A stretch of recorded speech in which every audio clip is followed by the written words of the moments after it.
Hello, everyone. Find a cozy spot, take a breath, and let's begin. Picture a forest where the trees are tall and quiet, and the air is cool and still. A young man sits alone under an apple tree. He is not doing anything special. He is just thinking. But in that one quiet moment, something changes. Not just for him, for all of us, for the entire world. This is the story of Isaac Newton, a man who looked at a falling apple and asked a question that no one had asked before. A man who spent his life listening to the universe, and the universe answered him. Before we begin, welcome.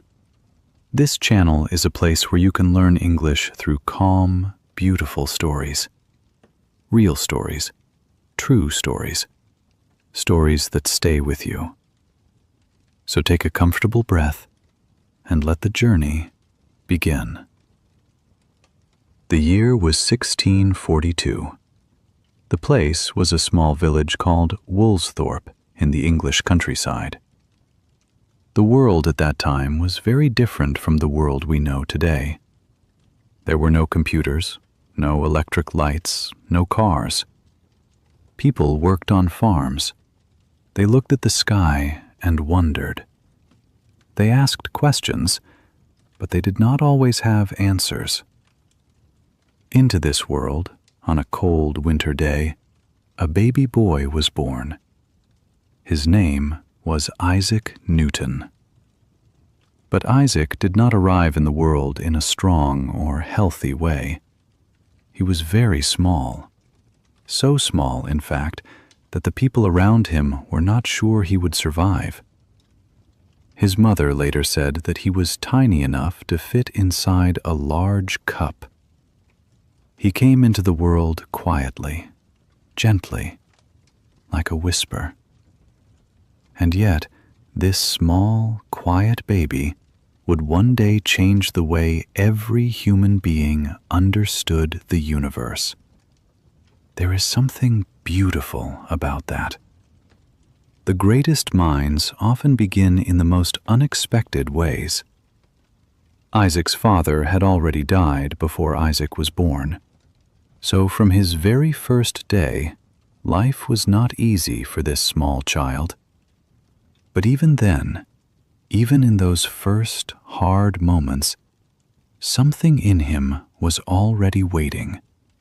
Something in him was already listening.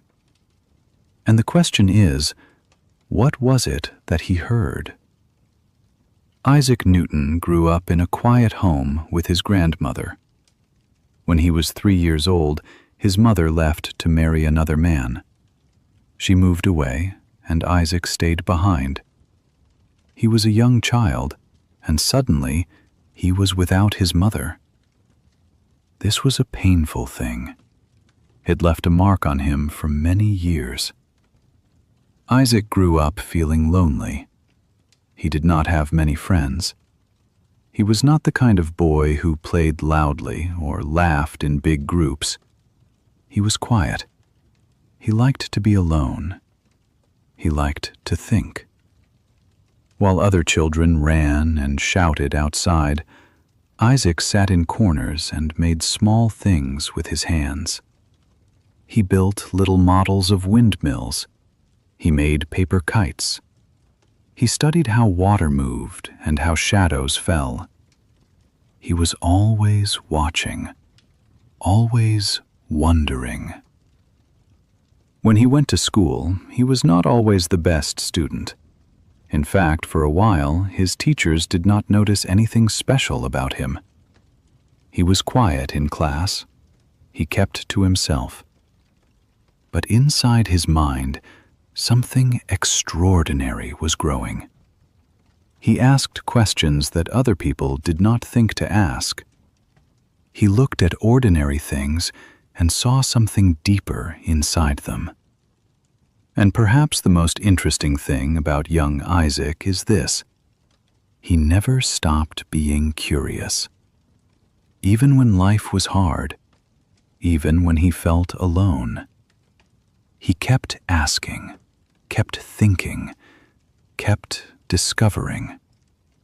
And that quiet curiosity, that gentle, patient wonder, would one day become the most powerful tool the world had ever seen. When Isaac Newton was a young man, he went to study at Cambridge University in England. Cambridge was one of the most important places for learning in the world at that time, and Isaac arrived there as a quiet, serious student, ready to listen and to learn. At Cambridge, Isaac discovered a world that felt made for him, a world of mathematics, of astronomy, of natural philosophy, which is what science was called in those days.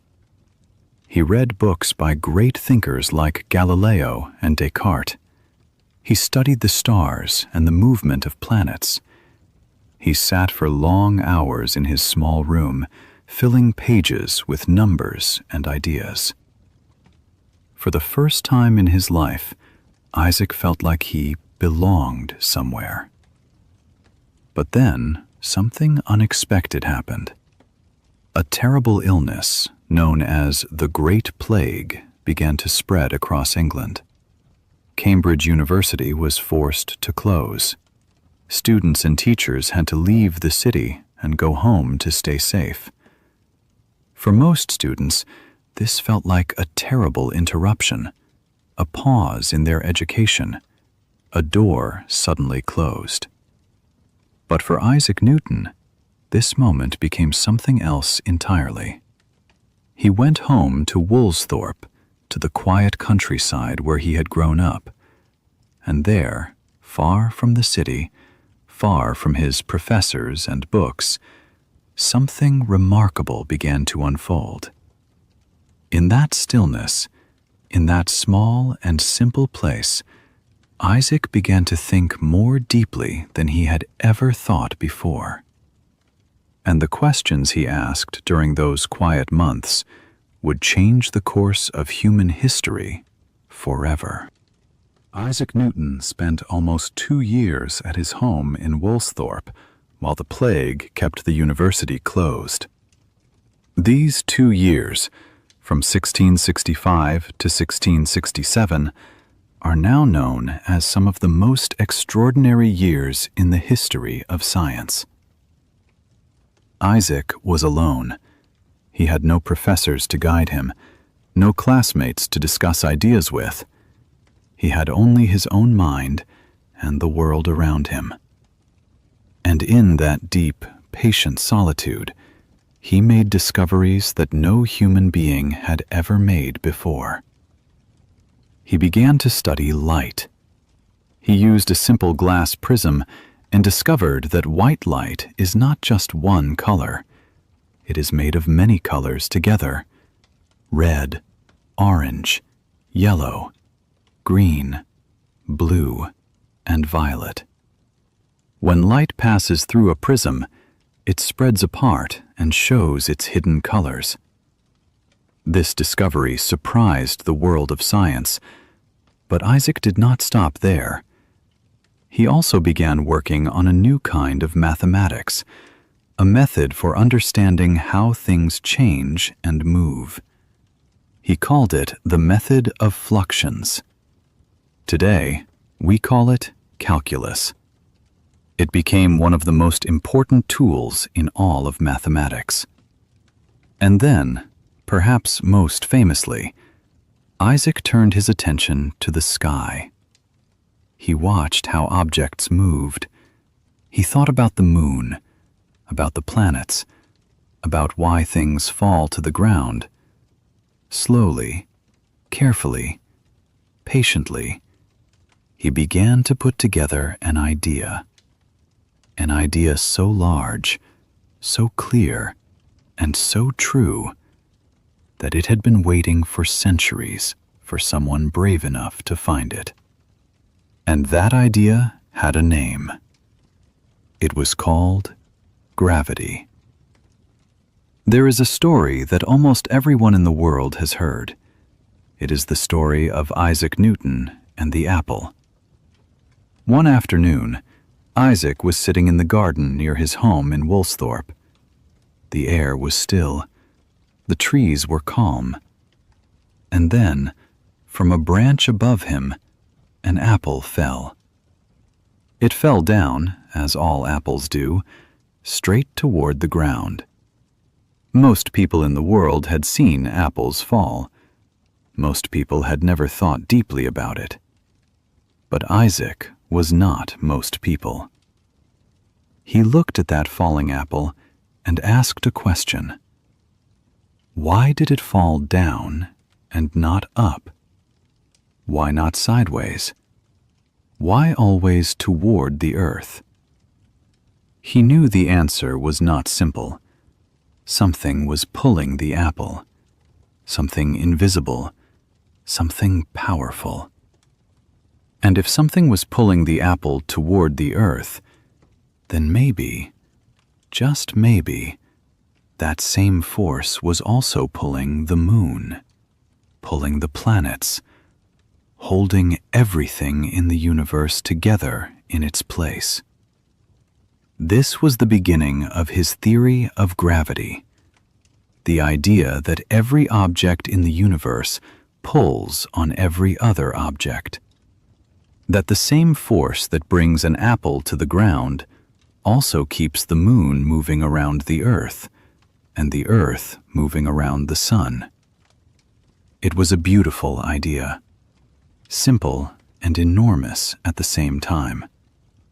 Isaac spent many more years writing, calculating, and proving this idea. And when he finally shared it with the world was never the same again. But perhaps what is most important about this moment is not the discovery itself.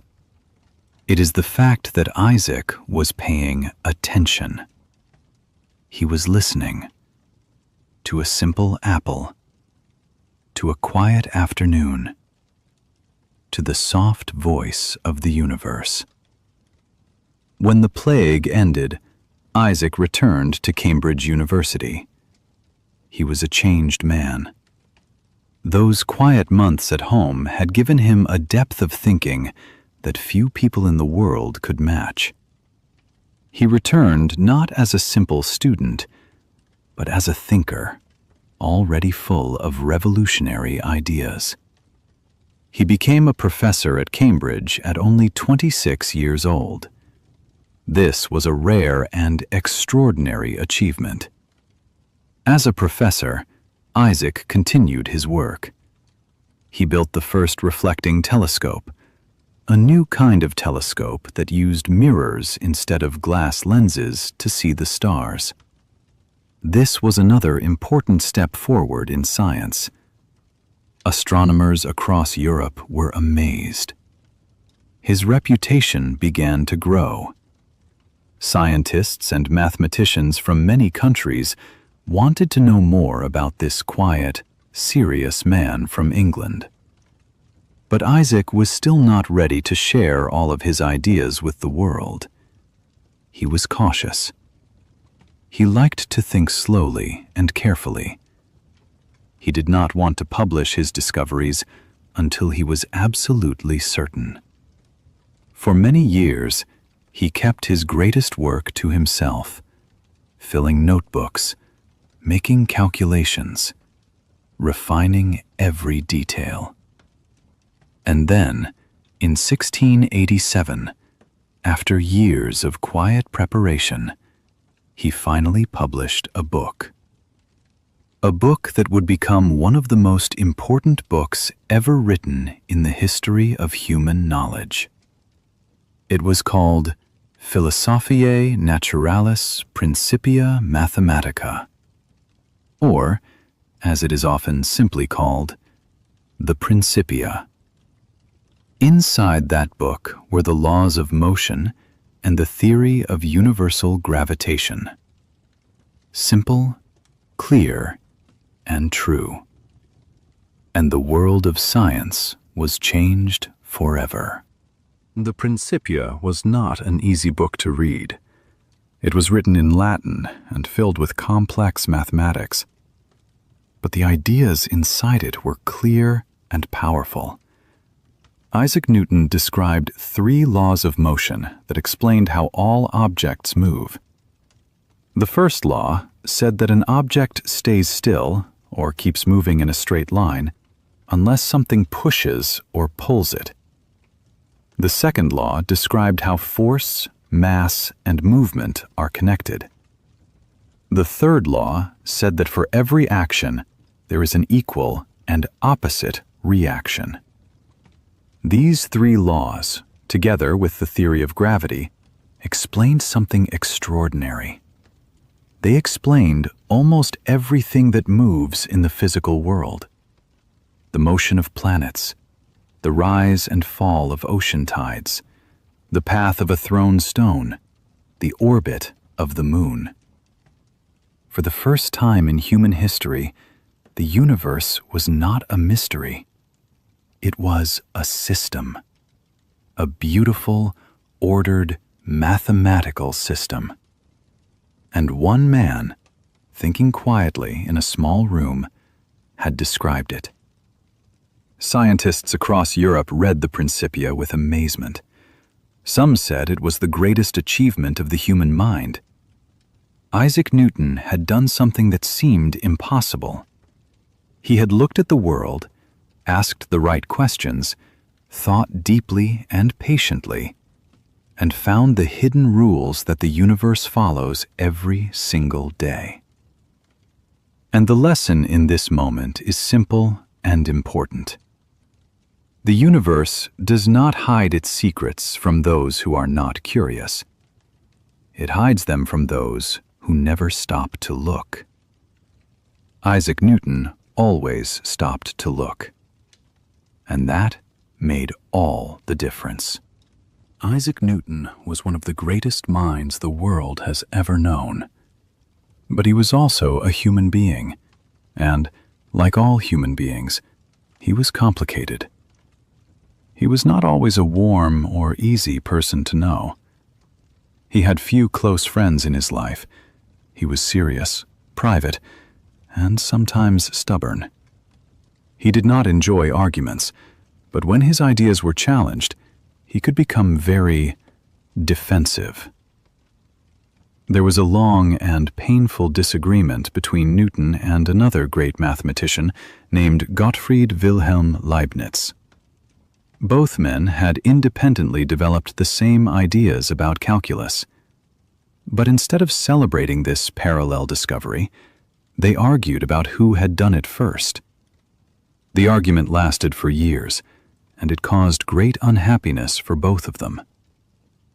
In later life, Newton also spent a great deal of time studying alchemy, the ancient attempt to transform metals into gold, and theology, the study of religion and the nature of God. These are not the parts of his life that most history books discuss, but they remind us that even the greatest minds are searching for something more than facts and formulas. Newton was also searching for meaning. He was searching for the hidden order behind all things. And perhaps this is what connected all of his work: the science, the mathematics, the theology, the alchemy. He believed, deeply and sincerely, that the universe had been designed with perfect intelligence, and he wanted to understand that intelligence, one question at a time. In his later years, Isaac Newton left Cambridge and moved to London. He became an important public figure. He was made a master of the Royal Mint, the place where England's coins were made. He worked hard in this role and helped to fight against counterfeit money. He also became the president of the Royal Society, one of the most respected scientific organizations in the world. He held this position for 24 years. In 1705, Queen Anne gave him the title of Sir Isaac Newton. He was officially recognized as one of the greatest men in England. But even in these public years, Isaac remained at heart the same quiet, thoughtful man he had always been. He continued reading, writing, and thinking until the very end of his life. He never married. He had no children. His life was his work, and his work was his gift to the world. Isaac Newton died in 1727. He was 84 years old. He died peacefully in his sleep. When the people of England heard the news, they mourned deeply. He was buried in Westminster Abbey, the most honored place of burial in England. At his tomb, people came to pay their respects to a man who had changed the way every human being understood the world they lived in. His work did not end with his life. It continued in every science textbook, every telescope, every satellite launched into space, every calculation made by engineers and astronomers across the centuries. His quiet questions are still echoing today. There is a famous sentence that Isaac Newton once wrote in a letter. He said, "If I have seen further, it is by standing on the shoulders of giants." This is a beautiful and humble thing to say.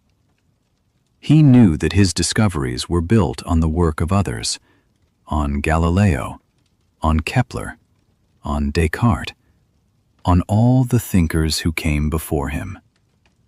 He did not see himself as the beginning of knowledge. He saw himself as part of a long and continuing journey. And that is the most important lesson from the life of Isaac Newton. Knowledge is a journey. Discovery is a journey. Learning is a journey. And every journey begins with one small, quiet, courageous act. The decision to pay attention. To look at the world around you and ask, why? Isaac Newton looked at an apple falling from a tree. He asked, why? And that one question led him to understand gravity, motion, light, and the hidden structure of the entire universe. You are on your own journey right now. Every time you listen to a story in English, every time you hear a new word and feel it begin to make sense, you are standing on the shoulders of giants too. You are building something, slowly, quietly, and beautifully.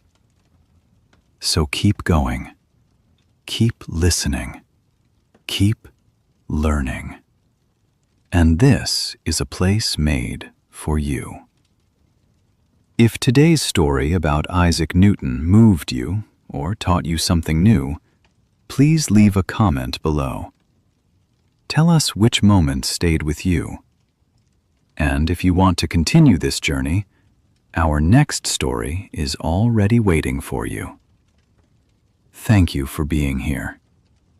Take good care of yourself, and we will see you in the next story.